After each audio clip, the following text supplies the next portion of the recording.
ओम श्री गणेशाय नमः। वंशी विभूषित करानवनीरदाभात् पीताम्बरादरुणबिम्बफलाधरोष्ठात् पूर्णेन्दुसुन्दरमुखादरविन्दनेत्रात् कृष्णात् परं किमपि तत्त्वमहं न जाने। कृष्णात् परं किमपि तत्त्वमहं न जाने।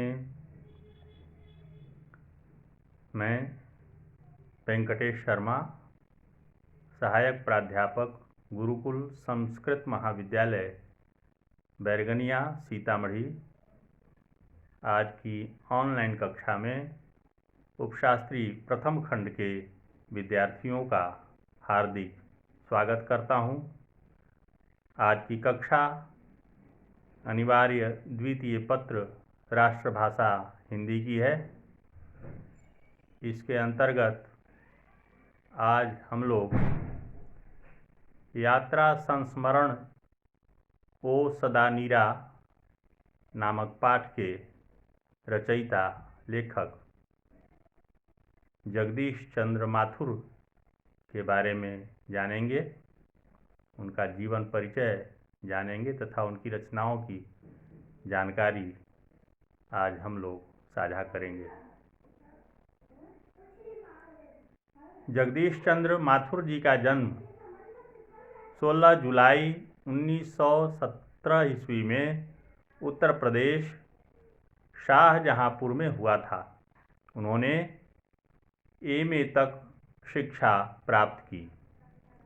सन 1941 ईस्वी में उन्होंने आईसीएस की परीक्षा उत्तीर्ण की।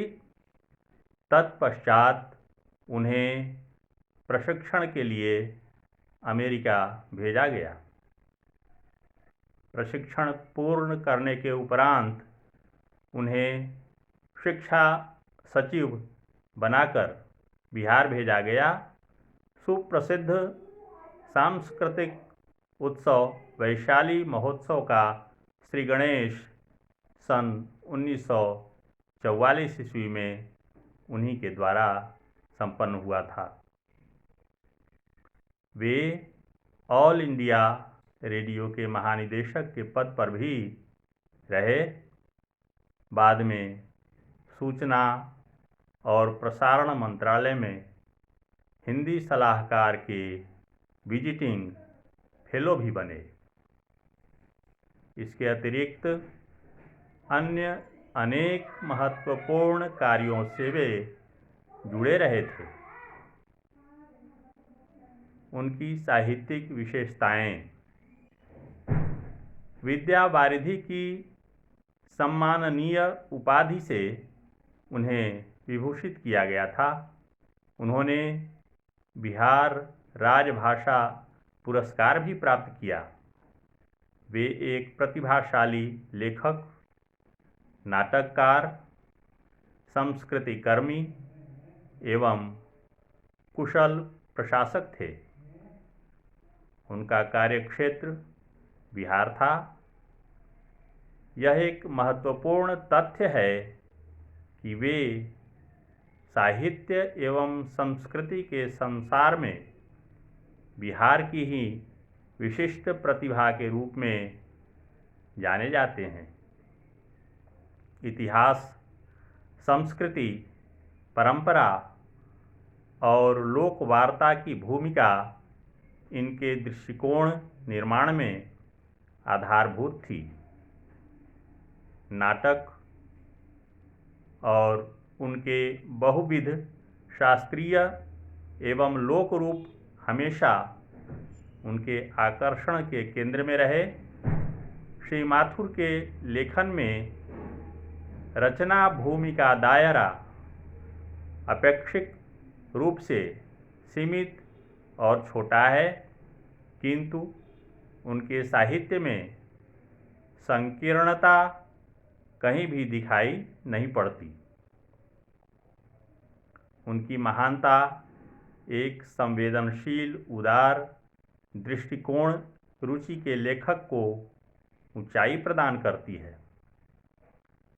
श्री माथुर ने लिखना प्रायः चौथे दशक से ही शुरू किया। उनके लेखन में उदात्त भावना प्रकट होती है तथा इनके जैसे परिष्कृत रुचि के लेखक को ऊंचाई प्रदान करता है। उनके लेखक के बहुलांश पर नेहरू युग की कल्पनाशीलता, नवनिर्माण चेतना तथा आधुनिक वैज्ञानिक परिदृष्टि की छाप है। जगदीश चंद्र माथुर ने कुछ ललित व्यक्ति व्यंजक या निबंध भी लिखे हैं। ये निबंध व्यक्ति, भाव और वस्तु प्रधान हैं। इनमें से एक निबंध उनकी पुस्तक बोलते क्षण से यहाँ प्रस्तुत है, जिसमें उनकी तीनों कोठियों के निबंधों का समाहार हो जाता है। एक निबंध सदानीरा गंडक को निमित्त बनाकर लिखा गया है, पर उसके किनारे की संस्कृति और जीवन प्रवाह की अंतरंग झांकी पेश करता हुआ जैसे लेखक स्वयं गंडक की ही तरह प्रवाहित होता दिखाई पड़ता है। इनकी रचनाएं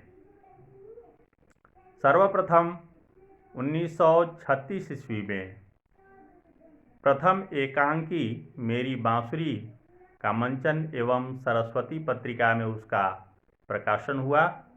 1946 में प्रकाशित भोर का तारा।